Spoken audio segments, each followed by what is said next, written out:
Pour lui, le coup d'État au Niger est consommé. Il faut tourner la page et négocier la libération du président Bazoum.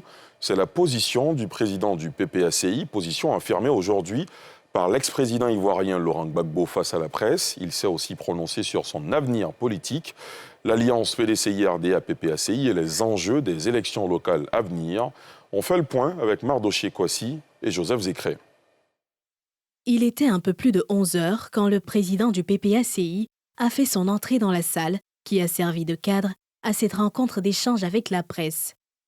D'entrée de jeu, celui qui a présidé aux destinées de la Côte d'Ivoire de 2000 à 2010 a salué la mémoire du président Henri Konan Bédié, président du PDCI-RDA, décédé le 1er août dernier. De lui, il a dit garder le souvenir d'un grand homme d'État. Laurent Gbagbo et Henri Konan Bédié étaient également des alliés politiques.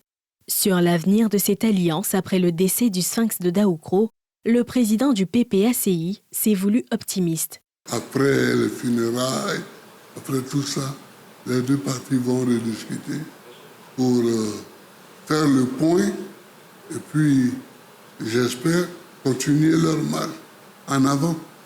Le fait qu'il y ait ici et là des querelles, cela ne signifie rien. C'est la nature même de l'alliance politique que de générer des combats. Plusieurs autres questions relatives à l'actualité politique ivoirienne ont été abordées par le président du PPACI, notamment son avenir politique. Il a indiqué que cela ne faisait pas partie de ses ambitions personnelles. Je voulais être président et j'ai été président pendant 10 ans. Donc je ne suis plus en envie d'être président. C'est-à-dire que maintenant, si je suis président, c'est que c'est un devoir que mes camarades me demandent d'accomplir. Si mes camarades avec qui je me bats estiment qu'il n'y a pas mieux que moi pour les échéances à venir, alors on se mettra en route pour travailler.